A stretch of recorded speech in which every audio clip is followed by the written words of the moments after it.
Thank you very much. I'm delighted to be here, but I have to admit I was just a little surprised to get the invitation. Given the role that the NAB plays in my new book, I had already decided that if I came to the show this year, I probably ought to wear a tomato-proof suit. But as always, all of you have been exceedingly gracious and friendly, and the whole experience this year has given me a new round of respect for this esteemed organization. I thank you. I want to talk a bit about the topic of the moment, one of the most important, least understood, most significant communications revolutions to sweep this nation in 5 decades. I am, of course, talking about digital television.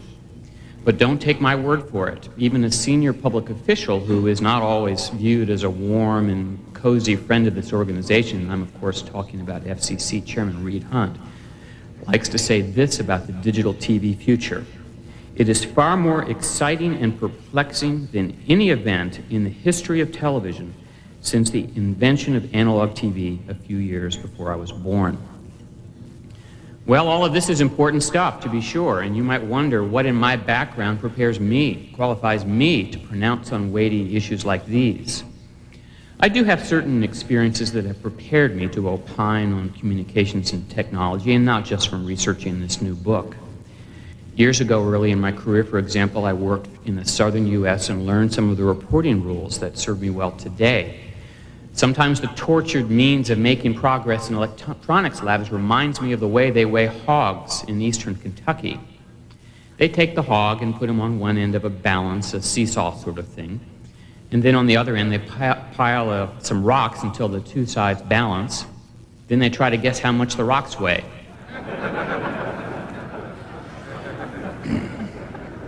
Of course, we're going to be talking about important companies, international commerce, powerful corporate chieftains, so you might wonder what qualifies me as an expert here.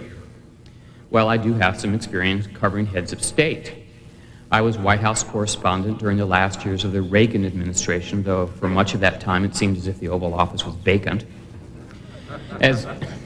As Reagan's term ended, I was transferred to Israel to be Jerusalem bureau chief for the Times, and almost right away I decided to write a profile for the New York Times Magazine of the Prime Minister then, Yitzhak Shamir. I spent a lot of time with the man and found him to be, shall I say, rather unappealing on a personal level, a humorless little man.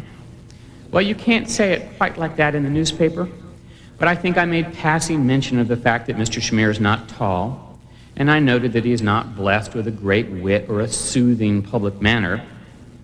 It happened, though, that the Israeli press loved to pick up what we wrote, and sometimes there were translation problems. So, in its front-page headline the next morning, the newspaper Hadashot wrote, "New York Times calls Shamir a stupid dwarf." That caused me a little bit of trouble, as you can imagine. Serving abroad, I missed most of the Bush administration. So did Bush, some might argue. But I was a political editor during last year's presidential election, and I know Bob Dole fairly well, and he's a very nice man. And I would not have missed his campaign for anything. It was Dr. Kevorkian's first effort as a campaign manager. Well, I think I'm straying from my subject. Actually, I guess I haven't gotten to my subject. As I look at the state of play on the issues we want to talk about today, one thing really continues to amaze me, and that is how little the American public knows about this communications revolution to come. Most people have no idea. Over the last couple of months, I've traveled all over this country talking about digital television, and wherever I have been, I find that people are surprised, not to say shocked, by what I have to tell them. Nobody anywhere seems to have any knowledge about this great transition to come, even as it roars at us like a freight train at full steam. But the truth is, the transition to digital television is one of those rare national events that directly affects everyone. Everyone.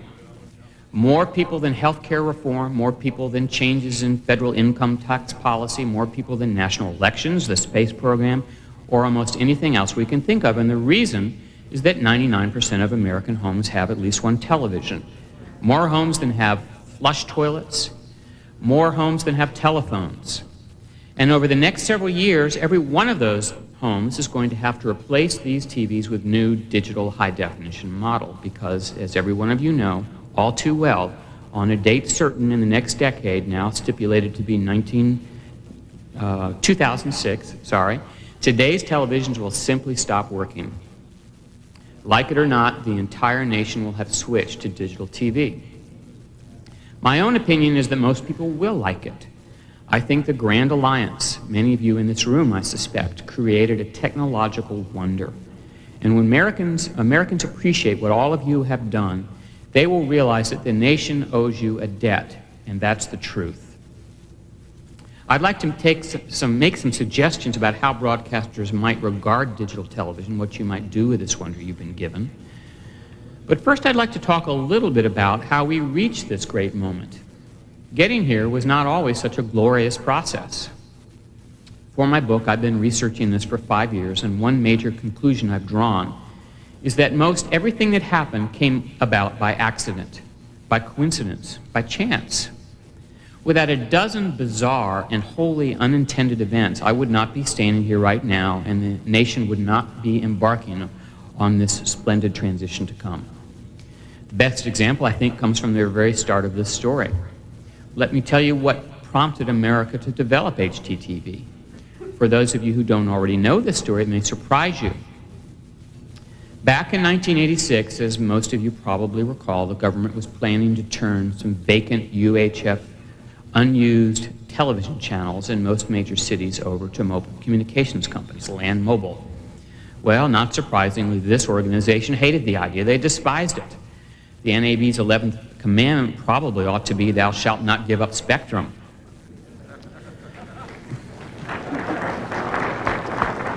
But the war was already lost. The government had already announced what it intended to do.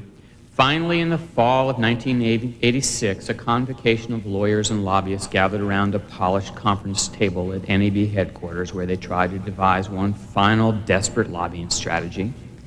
My good friend John Abel was in this group.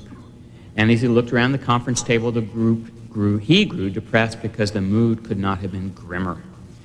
The lobbyists mumbled and sighed and fidgeted in their seats and looked at their shoes. And as John looked from face to face, searching for the tiniest glint of light, looking for a person who had a good idea, it seemed as if all of them had already given up. But then John's glance settled on the NAB's technology officer at that time. And as Abel looked at him, he began thinking, the technology office, what do they do? Actually, Abel realized he was the technology officer of that time, not our friend Lynn Claudy, was working with a guy down in Florida who was building an HDTV system. At that time, it was a school science project, really, just something to keep him busy, I think. But HDTV, Abel thought, HDTV, maybe that's it. Why don't we tell the government we need all those channels so we can bring HDTV to America? They'll never have thought of that. And in truth, they hadn't. And so a chance glance at a lobbyist turned on a light bulb in John Abel's head that set off a highly visible round of lobbying that started the nation down the road we are near the end of today. Nothing could have been more coincidental. If Abel's glance had settled on somebody else, maybe the industry would have chosen a different lobbying strategy and the nation would set off on a different course. But there's more. For that lobbying campaign to work, Abel needed to put on a demonstration to show that HDTV was real, not the fuzzy fantasy it seemed then. Somebody had told him and others at this organization that the Japanese already had a working HDTV system, damned impressive, they said, and so NHK was brought over to put on a demonstration, first at the FCC, then at the US Capitol. And sure enough, this show was a hit, but it brought a volcanic reaction not one of the NAB people had anticipated. As senators and congressmen filed into the Senate caucus room and took their seats and had their first look at this stunning new TV, not one of them spent even a second thinking about the problem with those vacant UHF channels. Hardly any of them had even heard of Land Mobile. No, to these politicians there was only one important fact. This incredible new television was Japanese. So sweat popped onto their foreheads. Political pulses began to throb. Was Japan going to capture another huge consumer electronics market, the biggest one of them all? Soon they started holding heated hearings, and columnists published funereal predictions, the way all of them told of the very future of the nation seemed imperiled. Over at the FCC, Commissioner Irvin Duggan compared the problem to the Sputnik crisis. Well, John Abel told me he hadn't anticipated any of this. He told me all of this took him by complete surprise. Nonetheless, his plan set off a chain of events that incidentally buried Land Mobile. And as we look back on it now, unintended consequences and all, I think this stands one of the most remarkable and successful lobbying strategies in recent American history. Out of it came Dick Wiley's HDTV race, of course. Whoever created the best HDTV system would win the right to market it. 24 companies and individuals entered, but all of them, including the Japanese, were offering analog entries. Back then, fully digital television was thought to be impossible. Some engineers said it defied the very laws of physics. At CBS, my good friend Joe Flaherty, I'm sorry, Joe, was saying, we'll have digital TV as soon as we have an anti-gravity machine. But with analog technology, there was no good way to create a complex HDTV signal that could fit in TV's assigned 6 megahertz space on the airwaves. As a result, some of the contestants faked their entries, others offered improved definition TV and called it high definition. I remember Dick Wiley telling me about his visit to some trade shows at that time where his contestants were showing their stuff. And he said, I looked over these pathetic jerry-rigged systems. Some guy's got a dowel going round and round, and then you go look at the Japanese system and it looks just great. Sure, there were some clever, innovative entries, but lots of people thought many of the contestants of that time were spending more time scheming, plotting, and looking for innovative solutions to the challenges they faced. But while all this nonsense was going on in the East, out on the West Coast, a company that wasn't even in the race, a company that wasn't even fully aware a race was underway, created a high-definition system for its own business purposes. This company, the video cipher division of MACOM, now General Instruments, had heard about Muse, the Japanese system, and they decided they had better create an HDTV system for satellite customers, their subscribers, their base. Well, the engineers at the video cipher division had come out of contract work for the military. They had vast experience in digital communications and processing. Nobody told them that fully digital was impossible, so Wu Paik and Jerry Heller set out to create it, and they did. But once again, a chance occurrence changed our future. A fully digital TV sat in a basement lab at General Instrument, out there in a suburban San Diego office park of all places. The engineers who created it didn't really know what they'd done. They didn't know what to do with it. There seemed to be no market for it then. So there it sat in the basement. But just then, Joe Flaherty happened to come by for a visit.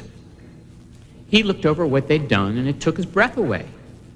But Joe also observed that these engineers really had no idea what they had accomplished, none at all. He told them about the HDTV race, told them and suggested that they should enter, and if Joe hadn't stopped by just when he did, once again our future might have been very different. For on the day of his visit to San Diego, the entry deadline, the final deadline for this great race was less than 2 weeks away. Well, I can't tell the whole story here. So let's step forward for a minute. And now that the FCC has ruled and given the second channels out, what's ahead for all of you in this room and for the nation? What will the broadcast industry do with digital television? I think it's fair to say that over the last decade, this industry has been, at best, ambivalent about digital television, high-definition TV. And there are still people out there on the show floor who wonder how digital TV, HDTV, might be anything more than a very expensive government-imposed encumbrance. I say to you today, you are wrong. It may be hard to see now exactly what digital TV might do to you, or perhaps for you. That's because we are at the very edge of a great and exciting frontier. Digital TV is at about the same point of development now that personal computers were in about 1979 or 80. Back then, everyone knew that these computers were going to be very important somehow. At the end of 1981, I think it was, Time magazine actually put a computer on the cover, and instead of the man of the year, declared it the machine of the year. But even then, exciting as this product was, no one could quite figure out what they would do with a computer. Lotus 123, the first spreadsheet program, had not been invented. There was no email, no WordPerfect, no Quicken, no CD-ROM games, no World Wide Web. Well, right now, digital TV lies waiting for its own killer applications to be found. And there, I promise you, fortunes will be made. The fun will begin when this industry, many of you in this room, grab a hold of digital television and begin using it to design new services for all of us.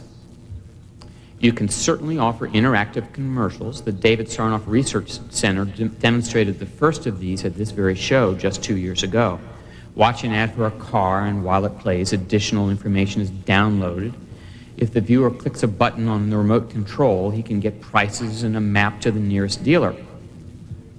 For years, broadcasters have been saying, I can't charge advertisers more for ad time with high definition. Tide isn't going to pay more for a commercial just because the detergent box shows up better.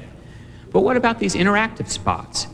Think about real estate ads on Saturday afternoon, a day ahead of the newspaper's Sunday listings, and it's really not a good idea for me to suggest how you can beat my industry. But click a button and you can see a 360-degree high-definition view of the living room of the TV, in the TV room and in the kitchen. Maybe TV manufacturers even can build a little thermal printer into the cabinet of these new TVs. It only has to be about this big. So Domino's Pizza buys ad time, and if the viewer clicks a button, a coupon prints out and spills onto the living room carpet, $2 off if you order a double cheese tonight. TV can offer coupons. Think about that. Imagine being able to customize the local news. Viewers can choose among data streams pouring into the home on this 20 megabit data gusher that digital television offers. Some viewers might want to watch an expanded sports report and skip the weather, or they can tailor the traffic reports on the morning news and choose to look at a map that shows only their own route to work. Now, these are just a few of my own lame ideas, and I'm not an engineer, I'm an English major. Different TV stations in different cities will devise different digital services and ideas, win patents for their ideas, and open a whole new realm of lucrative competition. Instead of helicopter wars, maybe local TV stations will open digital data wars. But the truth is, if you don't do it, somebody else will. Broadcasters have traditionally looked at the cable industry as their most fearsome competitor. But cable has never really shown itself to be great technological leaders. Satellite, of course, is coming on as a strong new industry, but nobody really knows if DBS is going to have broad national penetration in the end. And besides, DBS can't offer high-definition programming without reducing its channel capacity, and they won't be quick to do that. All of these are important players, to be sure, but if I were you, I would look carefully over your shoulder at one particular new competitor who is coming at you like an August storm, gathering strength just over the horizon. And that, of course, is the computer industry. The TV manufacturers tell me they are putting the first digital televisions on sale next year, and maybe by the year 2000 or 2001, they will be selling 1 million sets a year. Meanwhile, the computer industry points out that they will begin building digital TV receivers into their machines next year too, and by the year 2001 or 2002, they say they'll have sold more than 50 million of them. Now, like all of you, I've laughed at the concept that lots and lots of people are going to spend a great deal of time watching Microsoft television on a 15-inch computer sitting in a straight-back desk chair under a fluorescent light. And I completely disagree with the contention of some in the computer industry that the public will show little interest in high-definition television. But in recent weeks, I've visited Intel and Compaq, and I've talked to all these people, and I can tell you they're not stupid. I'd be the first to point out that they have lots to learn about the broadcast television business, but they're fast learners. Don't forget, 15 years ago, none of them knew anything about the computer business either. The industry is planning to move its products out of the office and into the family room. Big screen PC theaters, they're calling them. Maybe some of you saw or heard about the Intel Compact Microsoft show a few days ago where they offered their vision for the future of television, and I doubt they made very many friends in this room. Whether or not you are impressed with their plans, think about this one fact. The broadcast television industry is just now retiring the NTSC television system. It's been in use since 1942. The Intel Corporation is just now retiring the Pentium chip. It's been in use since 1994. Think about that. What should you do now? I would take my lead if I were in your business from what the consumer electronics people have discovered. They've been putting on high-definition television broadcasts and demonstrations here and there and have noticed an interesting thing. Usually when they demonstrate a new product, consumers stand back, hand on the chin, and say something like, "That's pretty interesting. What's it going to cost to buy one of these?" Well, with HDTV, time and time again, the reaction seems to be completely different. Consumers take a look and say, "Wow, when can I buy one of these?" What's that mean for broadcasters? To me it says, get HDTV on the air as fast as possible. Cable won't do it. Satellite can't do it. You can offer it way ahead of anybody else. Take the lead again. Wow the public. Win back viewers. Maybe even convince some people to hook up their antennas again. Then start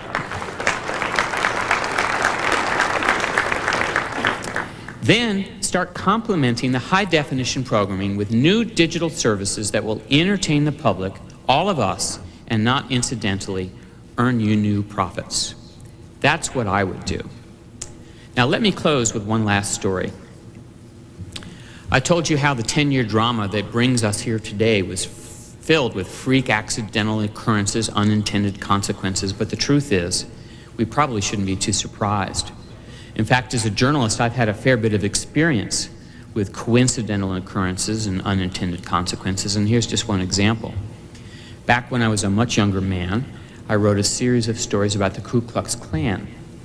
I traveled around the country, the South mostly, and I talked to Klan leaders and went to cross-burning rallies and met a whole host of lunatics. And when I was around these people, most of the time I was simply terrified. And near the end of my research, I had to go to Stone Mountain, Georgia for a big Klan rally, complete with burning crosses and bigots wearing hoods and capes. And as I drove onto the rally field, I was more than a little bit nervous, and as I wandered around, these robed figures seemed to be staring at me in my little reporter's pad, and I could imagine the sneers and muttered curses behind their masks. Then I came upon the recruiting table where prospective Klansmen were supposed to sign up. Most of these robed figures didn't seem much interested in signing up. They didn't want to pay the dues. Well, I walked right up to the table and started looking at the names on the list and see where the new recruits were from and how many there were. You know, that's what reporters do. And the Klansman behind the table glared at me and demanded, "Who the hell are you?" And in journalism, you can't lie. You can't say you are somebody you aren't, as ABC recently learned. So I said, "I'm a newspaper reporter." And from behind me, one of the robed figures stood up and shouted, "You're from the paper? You're going to put our names in the paper?" And once again, I couldn't lie, even though I figured I was about to die. And I said, "Well, I might, unless you don't want me to." Then I waited for the press of a gun muzzle against my temple, or maybe a rope to be looped around my neck and hung from a cross. But instead, at the same moment, 2 or 3 of these robed figures leaped up from their folding chairs, and one of them shouted, "Hey, he's going to put our names in the paper. Hell, if we can get our names in the paper, we're all going to sign up." And the next day, the Grand Wizard told me that I had been responsible for the most successful recruiting drive in that Klan's recent history. Which just goes to show that all of us can set off wholly unintended consequences. Finally, I want to introduce someone here today, someone very close to me. As I researched my book on the pioneers who created the next generation of television, I thought of my own father, who was one of the great pioneers of the current generation of television. He has been on the air longer than anyone alive. And now he comes to us in high definition right now from model station WHT-TV in Washington, and I think this may be the first transcontinental conversation between father and son on digital high definition television.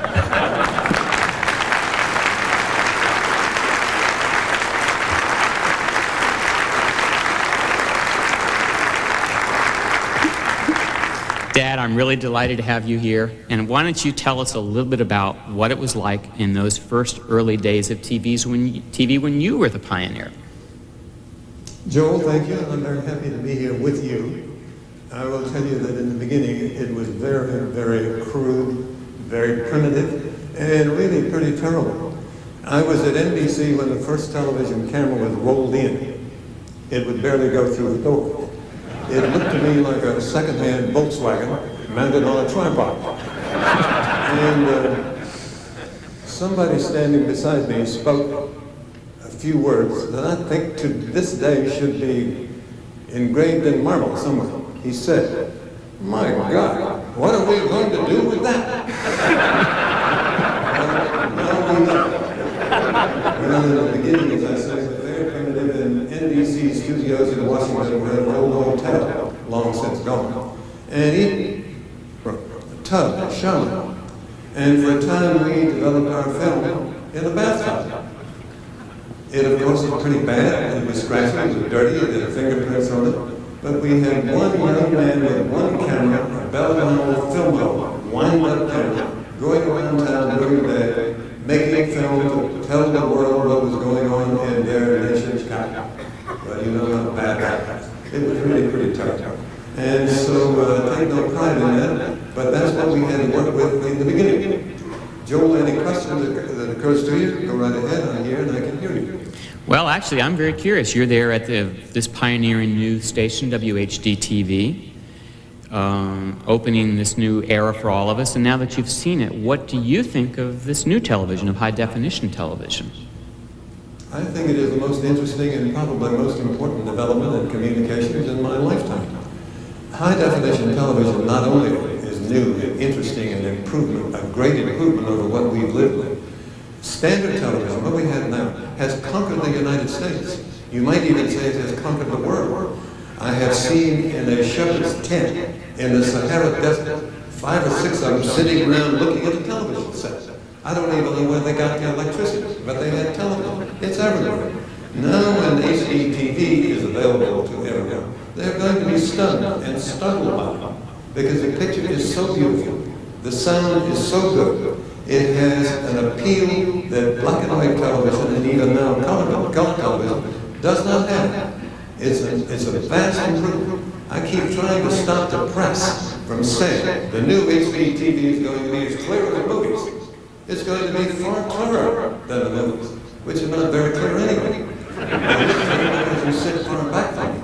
The picture in the movie theater is really pretty bad if you get up close to it. Ours will be much, much, much better. So